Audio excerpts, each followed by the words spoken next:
بسم اللہ الحمد للہ والصلاة والسلام علی رسول اللہ وعلی آلہ وصحبہ اجمعین اما بعد۔ تو ہم نے امام معمر رحمہ اللہ تعالیٰ کے متعلق بعض کلام دیکھا، اور جو امثلہ امام مسلم نے رحمۃ اللہ علیہ بیان کی ان کو بھی دیکھ لیا۔ کتاب کو زیادہ تحقیقاً پڑھیں گے تو بہت زیادہ عرصہ پھر سے اس میں لگے گا، وہی مقدمہ جو صحیح مسلم کا ہوا ویسا ہی معاملہ ہو جائے گا۔ تو کوشش کریں گے کہ اہم نکات اور مہم نکات پہ بات بھی کریں اور تھوڑا سردن بھی پڑھیں، تاکہ وہ متن کو مکمل کرنے کی ایک جو ہے خوشی بھی محسوس ہو۔ تو اس کے بعد امام مسلم فرماتے ہیں وَكَنَّحْوِ مَا وَصَفْتُ مِنْ هَذِهِ الْجِهَةِ من خطأ الاسانید فموجود فی متون الاحادیث مما یعرف خطأه السامع الفہم حین یرد علی سمعه۔ تو پہلے آپ نے دیکھا جو انہوں نے پہلا قسم اخطاء کا بیان کیا، ان نے جس میں کچھ امثلہ دی، اور ان نے اس میں جو معمر عن زہری والی مثال دی اور مالک عن زہری رحمہ اللہ جو ہے وہ امثلہ دے دی۔ اس کے بعد کہا کہ اسی طرح ما وصفت من هذه الجہہ، جو ان نے وصف کیا اسی اعتبار سے، من خطأ الاسانید، پچھلی جو خطا تھی وہ اسانید کی اخطا تھی، فموجود فی متون الاحادیث، تو ایسی اخطا یعنی ایسی ہی جلی خفی اخطا نہیں، واضح اخطا۔ پچھلی جو امثلہ تھی وہ کس کے متعلق تھی؟ اسانید کے متعلق، اور اب جو اخطا ہے وہ موجودہ ہے متون کے اندر۔ مما یعرف خطأہ السامع الفہم حین یرد علی سمعہ، اور یہ جانتا ہے وہ سامع سننے والا، یہ اخطا جانتا ہے جو فہم یعنی جاننے والا اہل علم میں سے ہو، حین یرد علی سمعہ، جب وہ یہ سنتے ہیں۔ یعنی جب ہم نے پچھلی بار دیکھا تھا کہ جب امام مسلم رحمہ اللہ تعالی بیان کر رہے تھے، وہ کہہ رہے تھے کہ جو خطا ہے یدور به معرفت الخطا فی روایت ناقل الحدیث اذا هم مختلف فیہ من جہتین، دو جہت سے نقل خبر اسناد کی بات کی ان نے، باسناد، جس میں نسبت کرے رجل مشہور کی کسی اور نسبت کی طرف، اور اس کی مثال ان نے کہی تھی ابو الطفیل عمر بن واثلہ کی۔ تو ان نے کہا تھا یہ معلوم ہے کہ ابو الطفیل عامر ہے، عمر نہیں ہے، عامر بن واثلہ عمر نہیں۔ تو یہ ان نے ایک خطا آپ کو بتا دی تھی، اور یہ اسناد کے اندر تھی۔ اب اسی طرح ایک خطا آپ کو بتائیں گے کس کے اندر؟ متن کے اندر۔ لیکن یہ خطا کون سی خطا ہے؟ جو جلی خطا ہے، جو صاحب فہم کو سیدھے سمجھ آ جاتی ہے، بس یہی ہے۔ وَكَذَلِكَ نحو روایت بعضهم حیث صحف فقال نہى النبی صلی اللہ علیہ وسلم عن التحیر اراد النج۔ اسی طرح کہا بعض کی روایت جب ان نے صحف تصحیف کی۔ یہاں دو چیزیں جاننا ہے، ایک تو تصحیف ہے اور تحریف ہے، اور اس میں بعض اہل علم نے فرق بھی کیا ہے، اور شارح نے حفظہ اللہ تعالیٰ اس کو بیان بھی کیا ہے کہ بعض نے تصحیف کہا تغییر ضبط کلمے، اگر کلمے کے ضبط میں تغییر ہو جائے، اس کے رسم میں نہیں۔ اور تحریف کہا اگر احرف کلمے اور اس کے رسم میں تبدیل ہو جائے۔ تو اگر تبدیلی یا تغییر ضبط میں ہوئی تو اس کو تصحیف بعض اہل علم کہتے ہیں، اور اگر وہ حروف میں ہوئی تو اس کو تحریف کہتے ہیں۔ علی کل حال یہ فرق ہے، عمومی طور معلوم ہونا چاہیے، بعض اہل علم نے اس کو کیا ہے اور شارح نے بیان بھی کیا۔ تو کہا حیث صحف فقال، جب ان نے جو ہے روات نے تصحیف کی، تصحیف کس پہ کی؟ فقال، تو انہوں نے کہا نہى النبی صلی اللہ علیہ وسلم عن التحیر، حضور صلی اللہ علیہ وسلم نے نہی کی تحیر سے، اور کہا اراد النج، نون جیم اور شین ہے نج، یہ بھی فتح نون و سکون الجیم، نون کے فتحہ کے ساتھ سکون جیم کے ساتھ نج، اور شین جو ہے اس کے بعد بعض نے اس کو لکھا ہے اہل فقہ نے بھی کہ نجش بھی پڑھ سکتے ہیں، لیکن عمومی طور اس کو سکون کے ساتھ پڑھا جاتا ہے. اس پہ دیکھ لیں گے انشاءاللہ کلام. اور اس کے بعد امام مسلم نے کہا جیسے کما روا آخر فقال ان ابغض الناس الى اللہ عز وجل ثلاثۃ ملحد فی الحرفہ وکذا وکذا. اب دیکھیے روایت ہے ملحد فی الحرفہ، اراد ملحدا فی الحرم. ملحد فی الحرفہ نہیں ہے، ملحد فی الحرم ہے. یہاں پہ تصحیف ہو گئی، حرم کے بدلے لفظ حرفہ آ گیا. تو صاحب فہم کو تو سیدھے سمجھ آئے گا اہل علم میں سے کہ یہ بات تو غلطی ہو گئی، اور یہ غلطی جلی ہے، یہ سیدھے نظر آ رہی ہے. اسی طرح وکا روایت الآخر اذ قال نہا رسول اللہ صلی اللہ علیہ وسلم ان تتخذ الروح عرضا، کہا اراد الروح غرضا. تو حدیث شریف کے لفظ ہے ان تتخذ الروح غرضن ہے، غرضن، ارضن نہیں. تو یہ بھی دیکھ لیں گے. کہا فهذه الجهة التي وصفنا من خطأ الاسناد ومتن الحديث هي أظهر الجهتين خطأ وعارفوه في اکثر الناس یا فی الناس اکثر. تو کہا یہ جو جہہ ہے جو وصف ان نے کی ہے خط اسناد اور متن حدیث میں، یہ اظہر الجہتین ہے. دو جہات کا ذکر کریں گے، اظہر یہ ہے اور یہ اکثر جو ہے ناس میں لوگ جانتے ہیں، یعنی اہل علم میں معلوم ہے کہ یہ تو سیرے خطا ہوگی. جیسے آپ کو کہنا جو روایت کے لفظ ہے حرم ہے، حرفہ نہیں ہے، اور لفظ میں ارد نہیں ہے، گرد ہے، اور اسی طرح تحیر نہیں ہے، نجش ہے یا نجش، جیسے ہم نے بیان کیا ہے. تو پہلے آپ نے دیکھا کہ کس طرح اسناد میں غلطی، اور اس میں معمر اور رحمہ اللہ تعالیٰ ان پہ ہم نے بات کر لی، اور اس کے بعد آپ نے متون میں دیکھ لی. لیکن یہ وہ غلطیاں ہیں جو واضح اور بین ہیں. اب آپ آ جائیں ایک ایک کی طرف. اب جو یہ تحیر ہے اصل میں تحیر نہیں ہے بلکہ کیا ہے، نجش. تو بخاری اور مسلم کے اندر حدیث مالک النافع ابن عمر ہے قال نہا النبی صلی اللہ علیہ وسلم عن النجش. اب دیکھیے بخاری رحمہ اللہ تعالیٰ نے باب کھینچا ہے بہت خوبصورت انداز میں بیوع کے اندر، باب النجش ومن قال لا يجوز ذلك البيع وقال ابن ابي اوفى الناجش آكل ربا خائن وهو خداع باطل لا يحل قال النبي صلى الله عليه وآله وسلم الخديعة في النار ومن عمل عملا ليس عليه امرنا فهو رد. پھر بخاری رحمہ اللہ تعالیٰ نے عبداللہ بن مسلمہ کے رستے حدثنا مالک النافع ابن عمر رضی اللہ عنہما قال نہى النبی صلی اللہ علیہ وسلم عن النجش. تو یہ روایت واضح ہے ہمارے پاس. تو یہ جو تحیر بیان کیا گیا ہے یہ خطا ہے، تحیر جو بیان کیا گیا خطا ہے. اب آپ پہلے سمجھ لیں کہ بخاری رحمہ اللہ تعالیٰ نے باب کیا کھینچا ہے. انہوں نے باب کھینچا پہلے باب النجش، پھر کہا جو کہے جائز نہیں ہے نجش بائی کے اندر، اور ابن ابی اوفا سے لایا کہ ناجش جو ہے وہ آکلو ربن ہے، سود یا ربا اس کو کھانے والا ہے، خائن ہے وہ، اور یہ خدا اور باطل ہے، لا یحل، اور یہ حلال نہیں ہے.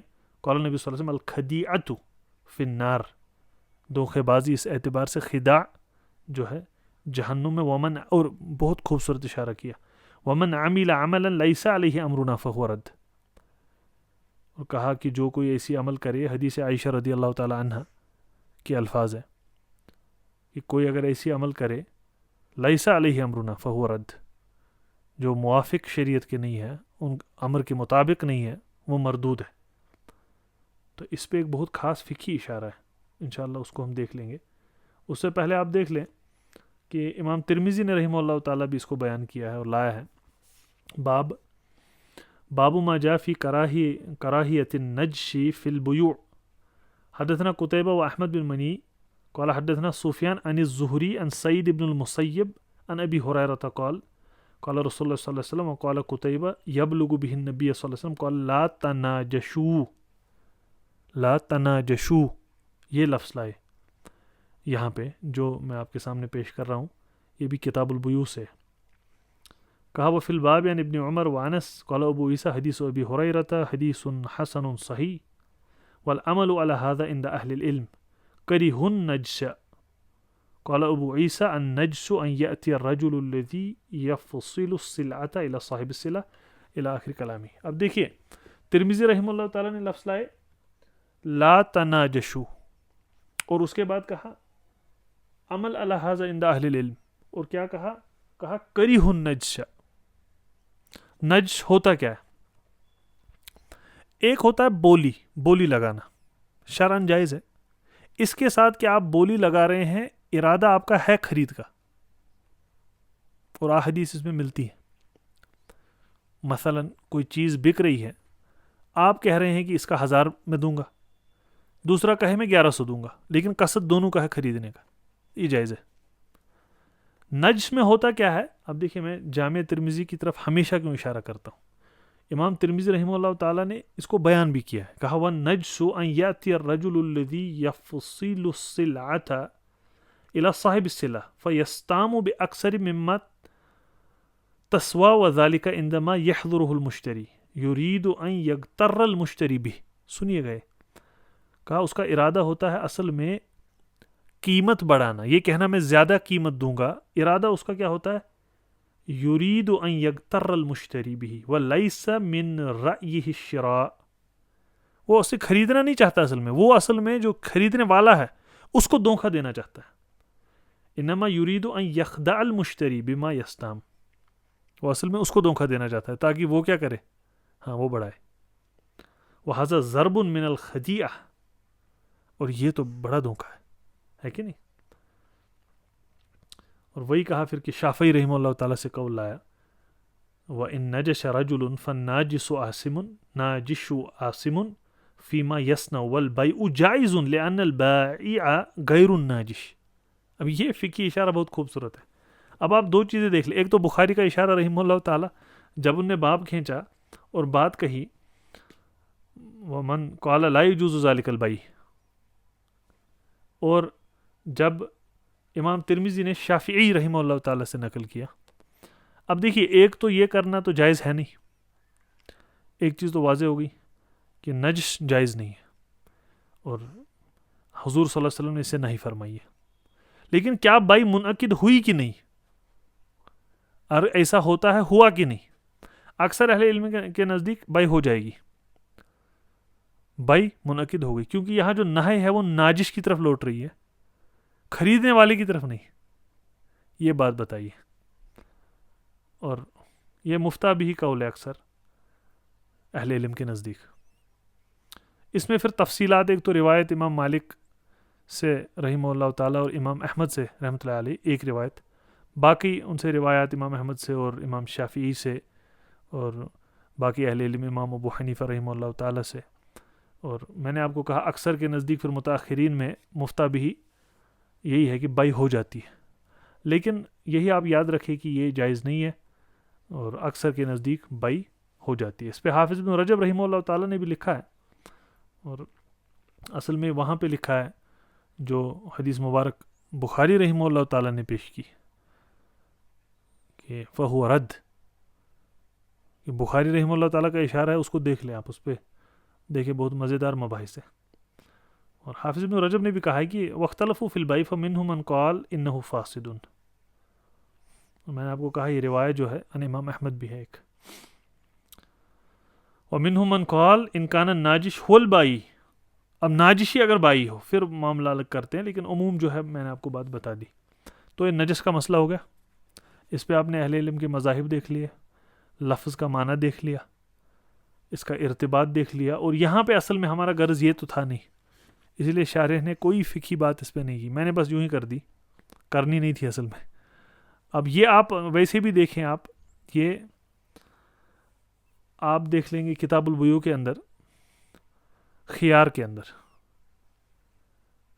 اندر اس کو ویسے تفصیلی پڑھایا بھی ہے میں نے، خیار المجلس وغیرہ، اس میں یہ بھی ہے جو خریدنے والا ہے ہوا بالخیار، وہ چاہے تو بھائی امضا نے کرے رکھے یا چاہے تو توڑ دے. خیار کے باب میں آپ اس کو دیکھ لیں، خیار میں اس کو پڑھتے ہیں. تو علی کل حال یہاں ہوا کیا ہے، نون جیم اور شین کے بدلے تا ہا یا اور را تحیر آیا ہے لفظ. یہ سیدھی غلطی ہے اور تصحیف ہے. اسی طرح اس کے بعد جو حدیث ہے جو پیش کی ہے کہا ابغض الناس جو ہے ان ابغض الناس الی اللہ ثلاثۃ ملحد فی الحرفہ، یہ ملحد فی الحرفہ نہیں، اصل میں ملحد فی الحرم ہے، جیسے امام بخاری نے لایا صحیح کے اندر من حدیث عبداللہ بن ابی حسین النافع بن جبیر عن ابن عباس ان النبی صلی اللہ علیہ وسلم قال ابغض الناس الی اللہ ثلاثۃ ملحد فی الحرم، حرم لفظ سیدھے آیا، تو یہ حرفہ لفظ جو ہے تصحیف ہے، غلطی ہے، بس یہی بات کہہ دی۔ اور اس کے بعد دوسرا ہے مبتغن فی الاسلام سنت الجاہلیہ اور مطلب دم امرئ بغیر حق، یہ حدیث مبارک ہے، اس میں آپ سیدھے دیکھیے تصحیف ملحد فی الحرفہ کہہ دیا جبکہ وہ حرم ہے، واضح ہے یہ بھی بات تو واضح ہے، اس میں کوئی وہ ہے نہیں۔ اسی طرح پھر اہل علم نے اس پہ لکھا بھی ہے، اصلاح غلط المحدثین جو ہے وہ خطابی نے لکھی ہے، جیسے شاعر نے بیان کیا تصحیفات المحدثین، الفاظ کے لیے بہت ہی نہایت عمدہ صحیحین ہے، خاص طور پہ صحیح مسلم، کیونکہ وہ ایک ہی جگہ اسانید کو جمع کر کے لاتے ہیں اور مختلف سیاق کے الفاظ پیش کرتے ہیں، تو صحیحین بہت عمدہ ہے، کتب الستہ عمومی طور بھی، اور یہاں پہ آپ جامع سے بھی دیکھ لیں فائدہ امام ترمذی رحمہ اللہ تعالیٰ نے کس طرح تفسیر کی ہے، پھر شافعی رحمہ اللہ تعالیٰ سے قول لائے ہیں، یہ ائمہ کی اقاویل کی اہمیت ہے، ورنہ ترمذی رحمہ اللہ تعالیٰ اتنے بڑے امام ہیں، تو اس پہ بھی غور کریں۔ اسی طرح ایک مثال دی ہے کہ شعبی نے رحمہ اللہ تعالیٰ ان شریح روایت کیا ہے ان عمر بن الخطابی کتب الیہ اللہ یورث الحمیل الا ببینہ، تو حمیل کو بدل کے جو ہے غالباً جمیل کر دیا، حمیل کو بدل کے جمیل کر دیا، حمیل وہ ہے جس کو بلاد کفر سے لایا گیا ہو اور جب فتوحات مسلمین نے کی تھی، تو حمیل کو بدل کے کیا کر دیا، جمیل کر دیا، تصحیف ہو گئی۔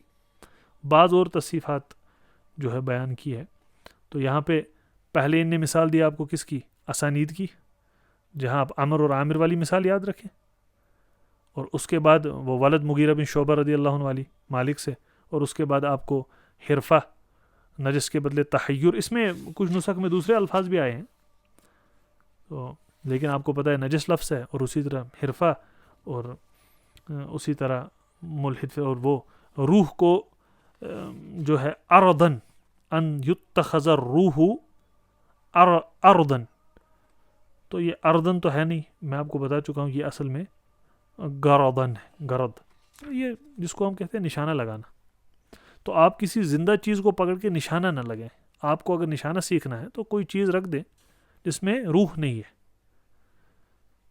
تو وہی کہا کہ وَكَرِوَایَةِ الْآخَرِ إِذْ قَالَ نَهَى رسول اللہ صلی اللہ علیہ وسلم أَن تُتَّخَذَ الرُّوحُ أَرَادَ الرُّوحَ غَرَضًا فَصَحَفَ الرُّوحُ غَرَضًا فَجَعَلَهَا أَرَضًا، یہ حدیث معروف ہے، مسلم کے اندر ہے، من حدیث عدی بن ثابت عن سعید بن جبیر عن ابن عباس مرفوعا لا تتخذوا شيئا فيه الروح غرضا، تو غرض اس کو نہ بنائے، اس کو جو ہے ہدف نہ بنائے، تو والذی صحفہ عبد القدوس بن حبیب، اور یہ متروک ہے، اس نے تصحیف کر دی، مسلم نے مقدمے میں لایا ہے، شباب قال کان عبد القدوس یحدثنا فیقول سوید بن اقالہ وقال وسمعت عبد القدوس يقول نهى رسول الله صلى الله عليه وسلم ان يتخذ الروح ارضا، قال فقيل له اي شيء هذا، قال يعني تتخذ قوة في حائط ليدخل عليه الروح، دیکھیے کیا وہ تفسیر بھی عجیب و غریب کر رہا ہے، والصورة هذا ان تجعل ذوات الارواح هدفا فنهى رسول الله صلی اللہ علیہ وسلم عن ذلك ولعن من فعله، بخاری اور مسلم کے اندر ہے، اور یہ حدیث ابی بشیر عن سعید بن جبیر سے ہے، قال كنت عند ابن عمر فمروا بفتية او بنفر نصبوا دجاجة يرمونها فلما رعوا ابن عمر تفرقوا عنها وقال ابن عمر من فعل هذا ان النبي صلی اللہ علیہ وسلم لعن من فعل هذا، تو یہی کر رہے تھے کچھ لوگ، وہ کسی چھوٹے سے جانور کو پکڑ کے انہیں وہاں پہ اس پہ وہ نشانہ سیکھ رہے تھے، تو نشانہ سیکھتے ہوئے جب انہیں ابن عمر کو دیکھا رضی اللہ عنہ، وہ الگ ہو گئے، پھر ابن عمر نے رضی اللہ تعالی عنہما یہ بتایا حضور صلی اللہ علیہ وسلم نے تو اس پہ لعنت فرمائی ہے، واضح۔ تو یہ آپ کو تصحیفات متون میں سمجھ آ گئے، بس یاد رکھیں حرفہ حرم کے بدلے تحیر نجش کے بدلے اور عرض غرض کے بدلے، یہ تین ہو گئی.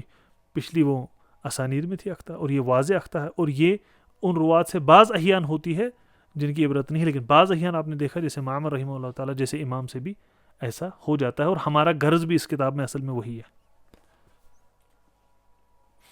اس کے بعد فرمایا والجہۃ الاخری ان یروی نفر من حفاظ الناس حدیثا عن مثل الزہری او غیرہ من الائمہ باسناد واحد و متن واحد مجتمعون علی روایتہ فی الاسناد والمتن. بہت مہم بات ہے.